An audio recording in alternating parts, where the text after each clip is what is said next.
Welcome to the North Island of New Zealand. I'm here for 2 weeks with one simple mission. We will explore some beautiful underrated places that are without the tourists. Say hello to Bibi, my first fully electric car, and I'll be telling you in this video how easy is it to go around on electric on the North Island. We will do a lot of adventure, hiking, chasing beautiful animals, birds, and skip cities. Let's get started.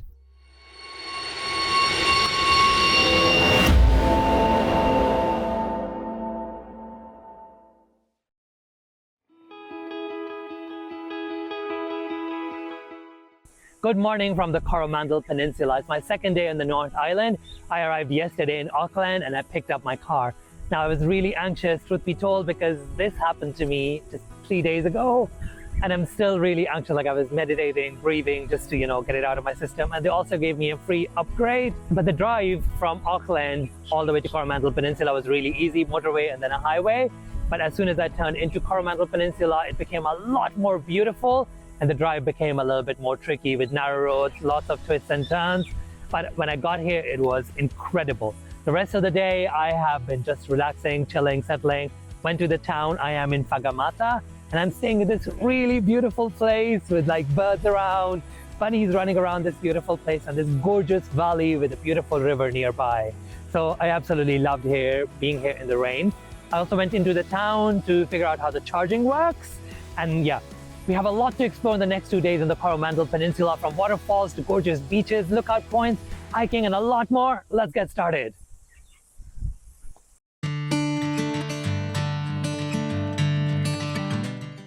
My day started with a drive to Pokohino beach. It is quite a stressful drive. I mean, generally in Coromandel, the roads are quite twisty, turny, and narrow, so you have to stop a lot and you have to be careful. It is quite stressful driving here. But the road to Pokohino beach is especially bad because it is gravel and it is quite tight. Like at certain points, I was like, I hope no one's coming from the other side because I'm in a big car. But once I got to the car park, I went down through this hike.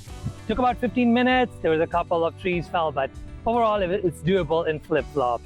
But once I got to the beach, it was incredible, like insanely beautiful.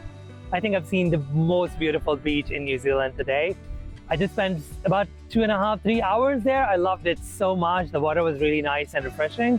And once I had my fill, I left from there.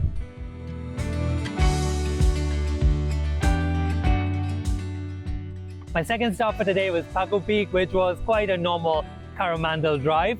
And then it was about 15 minutes uphill, which was incredible because once I got to the top, you get like 270-degree views. It was incredible. My favorite part was basically when you can see all the way into the Pacific Ocean and these beautiful islands. I planned the whole of today meticulously around this, the hot water beach. So you need to be here when it's low tide, plus minus 2 hours for you to dig a pool, sit in it with the hot water, and that's what I expected. Well, unless I got here, and then basically it's this. Everyone's a digger, everyone's like, got a shovel, and basically it's too many people. There's barely enough room for you to stand, let alone sit in a pool. So the beach is really beautiful. There's amazing waves. I'll show you a bit of this, and then we are heading to Cathedral Cove. I'll show you a better alternative to this place. I really like Hahei Beach. I think with all these beautiful views of endless islands in front, it is a really beautiful beach, really underrated, mainly because Cathedral Cove takes all the limelight. Well, it turns out you don't need to go all the way, so I went up to the viewing station and then Droney did the rest for me and I got to see the Cathedral Cove. It was a really nice ride back home with a beautiful sunset in Whangamata, and today it's another beautiful day and the weather is really helping. The plan for today is to do a big loop around Coromandel Peninsula. By the way, I was telling you about an alternative to Hot Beach. The place is called the Lost Springs. Sadly, it's closed today because it's closed Monday to Wednesday, so I won't be able to take you there. But there's quite a lot today. So I left in the morning, drove all the way to Rapaura Water Gardens.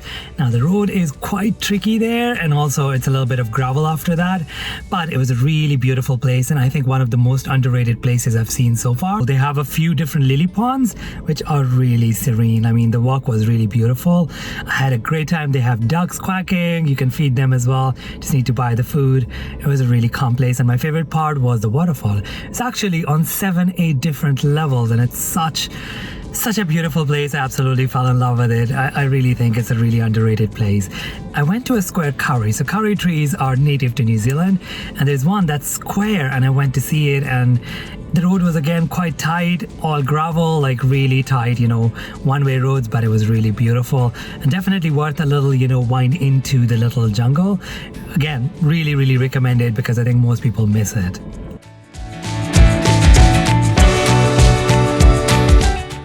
I headed to Tokotea Hill after this and got these incredible views. And then for the sunset, I headed to Otama Beach, which I got just to myself.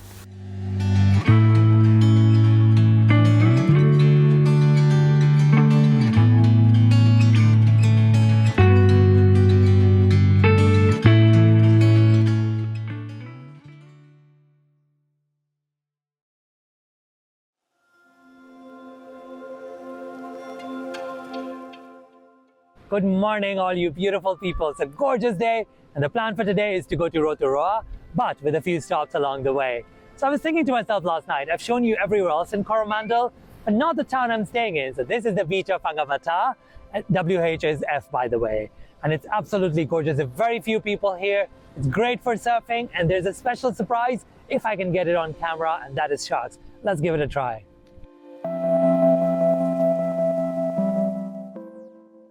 No sharks, sadly, but who says no to a gorgeous morning on the beach, eh? So I have left the crazy driving of Coromandel. Halfway through here, the road was crazy again, up and down. And then I got to Karangahake Gorge, and my God, the road is twisty-turny, but it is stunning at the same time with this water flowing right by. It was beautiful. And I am finally here at the first stop. This is Wairere waterfall. There's a little bit of a hike to go there. I've had my lunch and it's time to go check out the waterfall. Let's go.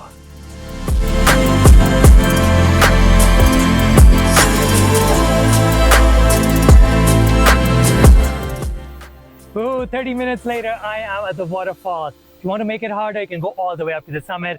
It's another 45 minutes, but it's easy enough that I did it in my flip-flops, and it's beautiful. All the way here, you can see the water running right next to you. Oh, this is so beautiful. I'm gonna enjoy this, and then we head to our next spot. Hello, Lord of the Rings fans. I am in Shire, right next to Hobbiton, but I'm not going in for two reasons. One, you need to book a tour in advance. It takes time, blah, blah, blah. Secondly, it is bloody expensive. Don't get me wrong, I like the movies, but just not enough to spend money to see a movie set. So I brought you here to see the rolling hills of Shire. You enjoy that while I head to Rotorua. We have a lot of culture to explore there. I will meet you tomorrow.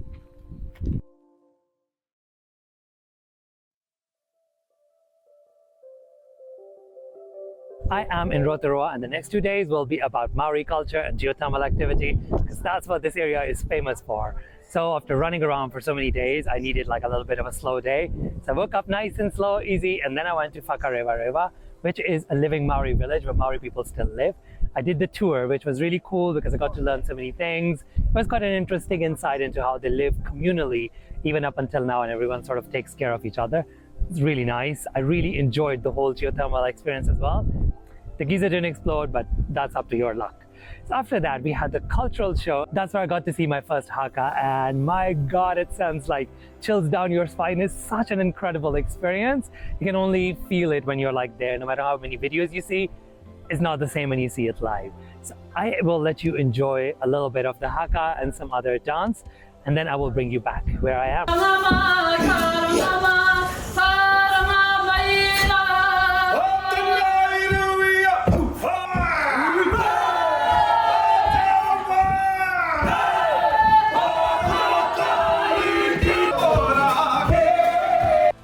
Crazy, isn't it? Like I said, you have to be there to experience the full force. Now, like I said, I wanted a slow day, so I booked myself some hot geothermal pools, a little bit in style, just like I want it to be. Let's go dip in. Let me show you this beautiful place, and then I will meet you tomorrow.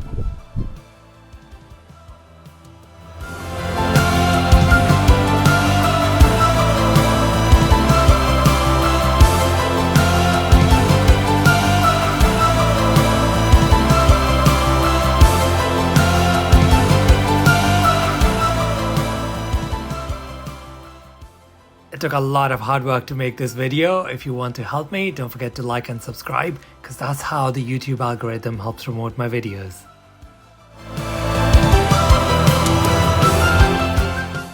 Good morning from Rotorua. It is a cloudy day and I have an extensive tour planned for later, so I thought, what can I do that doesn't cost any money? And I came to the Kerosene Creek. It's 8 a.m. and I came in early to avoid the tourists here. Look, there's literally no one. These are my private pools. By the way, this is a geothermal river. I'm gonna go enjoy my swim. You enjoy the views of this place and I will meet you for a beautiful walk later.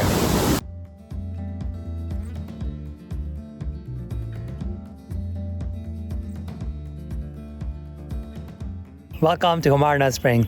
Before coming here, I went to Koirau Park, which is the city center park for Rotorua. And even that has a geothermal element. I mean, at first look, it's like a normal park, some, swings for kids, etc. A beautiful bridge, some pond.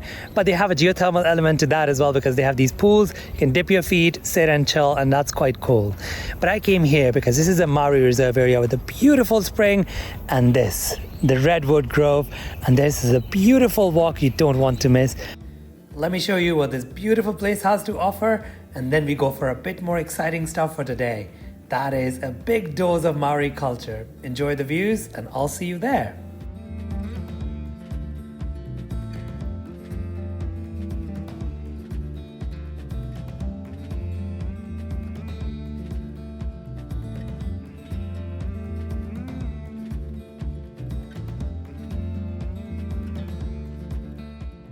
Incredible evening I had at Mitai Māori village. So I chose them because apart from everything else, you also get to see some glowworms, which I was dying to see after ignoring them at so many places.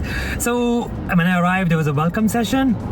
They showed us a lot of stuff. There was a lot of amazing information about traditions, culture, weapons. We went to this sacred spring and they showed us the warrior coming down on the canoe. There was a cultural performance, then there was hangi, which was a lot of food and really delicious. Hangi is the traditional way of cooking in the earth, and there was a lot of food. And then they did the show. It was incredible.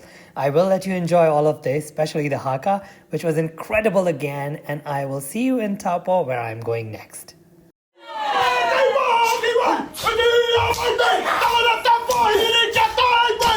Isn't Haka incredible? I mean, every single time you see it, it just has this incredible feeling. By the way, if you want to know where the Maoris come from, I've been to that place. It's called Rapaura and it's in French Polynesia. Click on the link above and check out the video. It is a really beautiful, incredible island. So today my goal is to get to National Park Village, and before that we are gonna make a couple of stops as usual. Let's get going. It's a beautiful, pretty straight road, and we are on Geothermal Explorer Highway today. Let's see what it brings. The road between Taupo and Rotorua is quite simple, flat, beautiful, gorgeous valleys, not a lot of turns, but there was this prick who literally dragged us on for 30 kilometers because he was dragging a big camper van behind him, and it was such an annoying thing because I got late for Rapaura Rapid. So at 2 o'clock they opened the gates to the dam and you can see the water gushing, and I missed it. I mean, even if I hadn't, you can see, it's raining cats and dogs outside. Let me show you this, and we are going to a waterfall. Do you want to go through this trip without all the hustle? Don't forget to check out my website because I can make it hustle-free for you. Oh, forgot to give you an update on the charging situation. So the smaller city chargers had much less capacity, but in Rotorua, they had these big chargers that were much, much faster, which was great. But the annoying thing here is that they slow the charging down a lot once you cross the 80% mark, even if there's no queue, no one's looking to charge. I don't really understand the logic behind it, but it is what it is. Looks like it's gonna be a little bit sunny now. Let's go check out the rapids. Something's gone wrong with the weather today in New Zealand.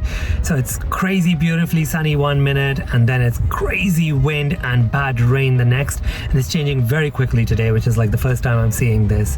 So I am very close to the National Park Village where I'll be staying tonight. We have a big day planned for tomorrow. Enjoy the views of the drive as well as around, and I will see you tomorrow. I have a big hike planned for tomorrow, but it's not the one that you're thinking.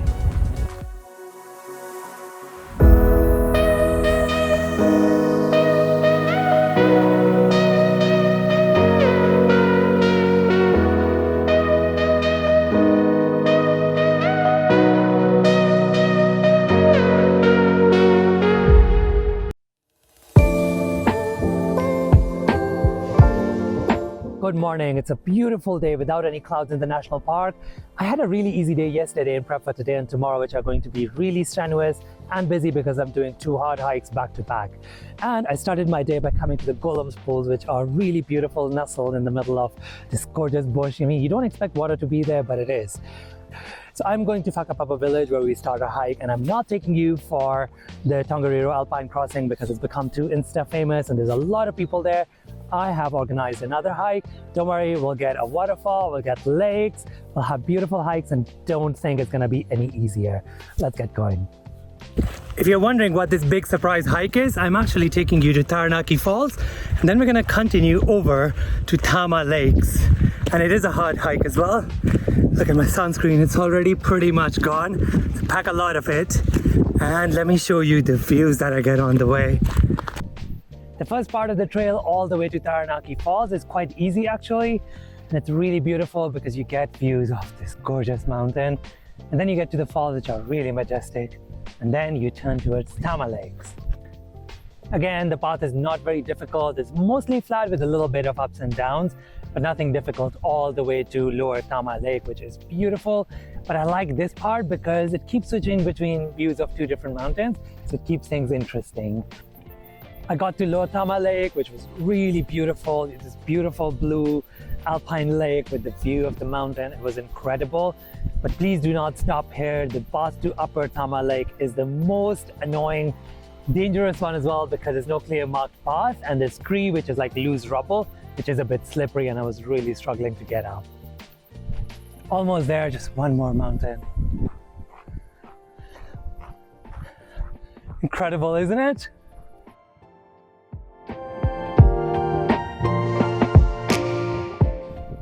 Made it. Wow. Look at that. But my God, when I finally got up, the view was mind-blowing. The Upper Tama Lake comes with the view of Mount Ngaruoe. Now you might think of it as Mount Doom from Lord of the Rings, but it's actually a sacred mountain for the Māori, and they call it Ngaruoe.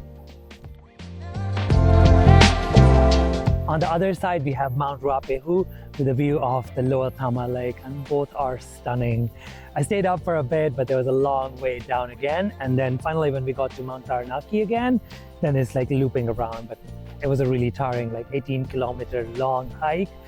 I was really dead, but I had no choice. I had to drive all the way to Stratford, which took about 3 hours. The first part, like going all the way down, was quite hilly up and down, but with the sun at that time, the views of the mountains, I was just so mesmerized. And then once you get up towards the Stratford, it was really easy, not difficult at all. And then something appeared, magically. It's called Mount Taranaki, and that's where actually we're heading today.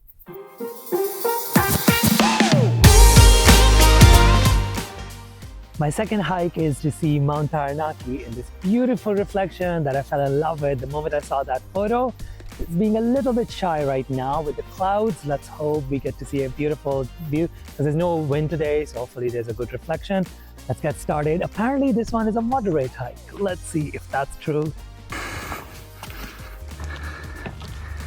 Oh, it's brutal. Almost there. I'm really glad there's cover because it's quite hot outside, but we need that for the view.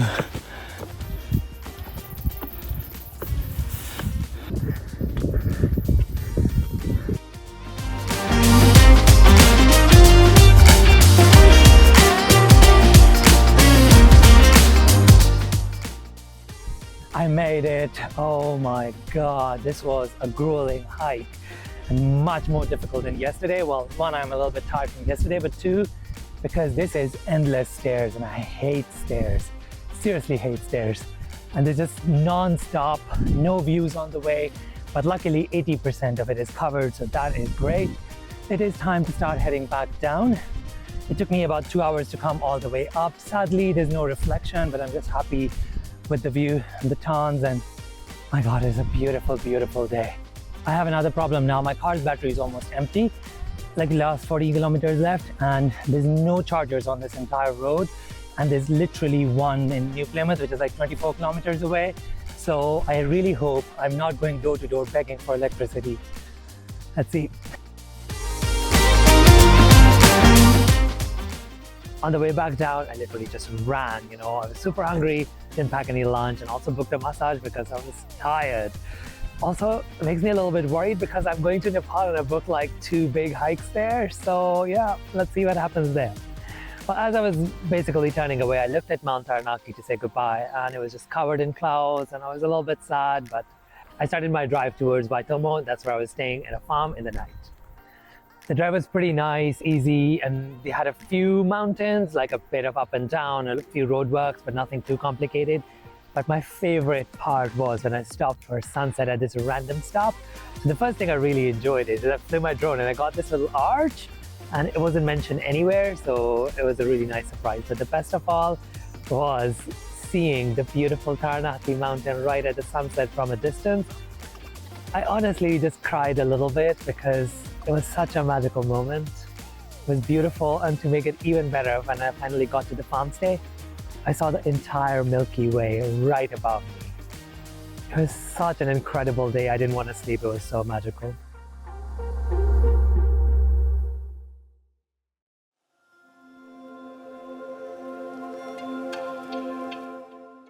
It's my last day and I've saved it for some incredible experiences. First one is Otama Kiwi house. Let's go meet kiwis and a lot of birds, and then we see some waterfalls and some other really special residents of this area. Otama Kiwi House is an incredible effort into conservation of the national bird of New Zealand. Now, it's not very easy to see them in their nocturnal enclosures, but be patient, let your eyes get used to it, and then you will see them with their cute little beaks poking out. It's an amazing sight, and you instantly fall in love with these unbird-like birds. But there are a lot of other birds that you definitely need to see. They even have eels there. Spent about an hour there and absolutely loved it, especially the keas. It's always a beautiful sight. I met them in the South Island on the way to Milford Sound, but it's always good to see them. I highly recommend visiting this place because you'll be saving 2 birds with 1 stone. 1 ticket, you not only get to see the birds, you also help with their conservation.